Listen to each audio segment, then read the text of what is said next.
So typically when I ask people if I can put them on camera, they say no. A lot of people are really self-conscious about being on camera. But when I was at the world's largest truck stop, I stopped this OG trucker because he had a really pretty truck. And he's been out here for 30 years. So I asked him if I could chat with him and record it and ask him some advice for rookie truckers. I was watching a video by a YouTuber named CDL Shorty, and the video was called Knowledge from an Owner-Operator Who's Been Driving for 32 Years. A great interview, and I'll put a link to that in the description of the video down below. And what I loved about that video is that he talked about how a lot of times people will watch YouTubers, especially owner-operators, and think that they're going to start driving as a newbie, as a rookie, and start making like all this money and be super rich. And that's not how it goes. So I respected the fact that they were honest about that. Yeah, I'll put a link to it. But I also will share with you my little chat that I had with this truck driver. Oh, and so remember, like when I was growing up, it was a big deal to have nice rims on your car, right? So the equivalent in trucking is like having really nice chrome on your truck. And this truck had all the chrome, and it's a company truck. Usually company trucks are pretty standard issue. So check it out. This is a microphone that I got because after doing the interview I did with the OG truck driver, I realized I need a microphone for outside sound. So excuse the sound, enjoy the interview, and I'll learn how to use this by the next time I have to record something outside.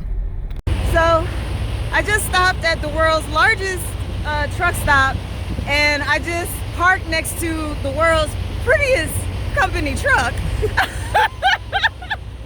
Like, I'm talking to this brother and I'm like, that's a company truck? Like, I'll ask him if I can put the truck on video because it's amazing. But I asked him if I could ask him a couple questions. First question is, what advice would you give to a new trucker about backing the truck up? This is what my dad taught me, because my dad was a truck driver. And my dad told me your setup is key. Yeah. How you turn and line up. Yeah. And then what you do is you make an imaginary line with your trailer wheels. And you try to follow that line into a spot. That's what my dad taught me. And another thing is, take your time. A lot of guys try to back up too fast because they be trying to show off. And they end up tearing somebody's truck up. Yeah, that's what's not going to happen. There's a CR England truck in here somewhere that got tore up tonight. Oh, wow. Yeah, I go so slow because I'm like, if I happen to tap something, there's not going to be any damage. And I'm not going to hit anything. That's not going to happen. What made you get into trucking? You said your dad taught you stuff. Did you grow up on a farm? No. Okay. I've talked to so many people who grew up on farms. I grew up in a little small town in North Carolina, and there was no job opportunity, so I went to the Army for 4 years. They wouldn't give me what I wanted, so when I come home, I started trucking, following Dad's footsteps. Okay. Go, Dad. How long did your dad do it? My dad did it. He did it my whole life, from the time I was born. Wow. All the way until I went up to the Army. And he's been passed away 8 years now. Okay. And he was he still trucking, or did he retire? He was a owner operator when he passed away. Okay. And how long you been driving? I've been driving since '94. Okay.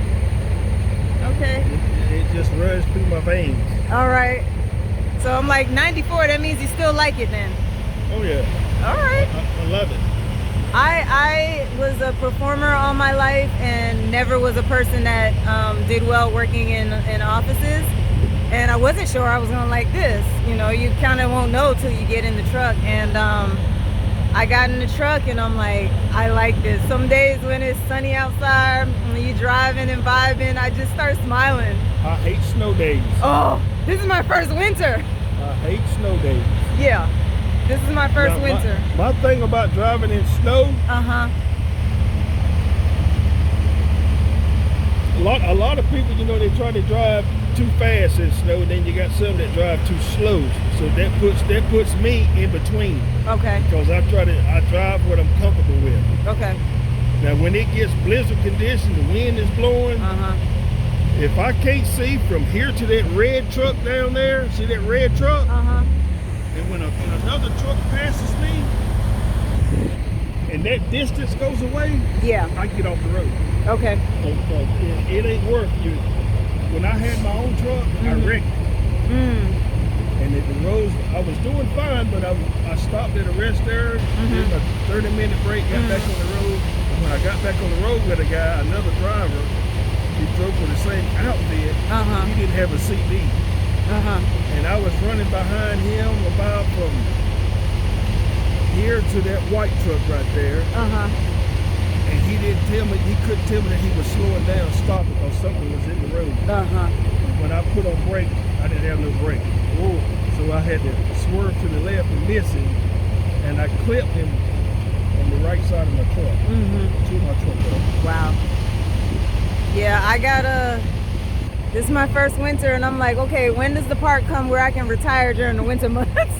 Because I got stuck for 4 days at a truck stop, and then I got smacked in my driver's side mirror by somebody who, you know, because it was hard to see, it was nighttime. So yeah, a lot of times when I go to a truck stop, especially a big one like this, I'll drive around and try to find a spot I can pull into. That's what I did just now. If I can pull in and back out of there with no problem, I'll pull in.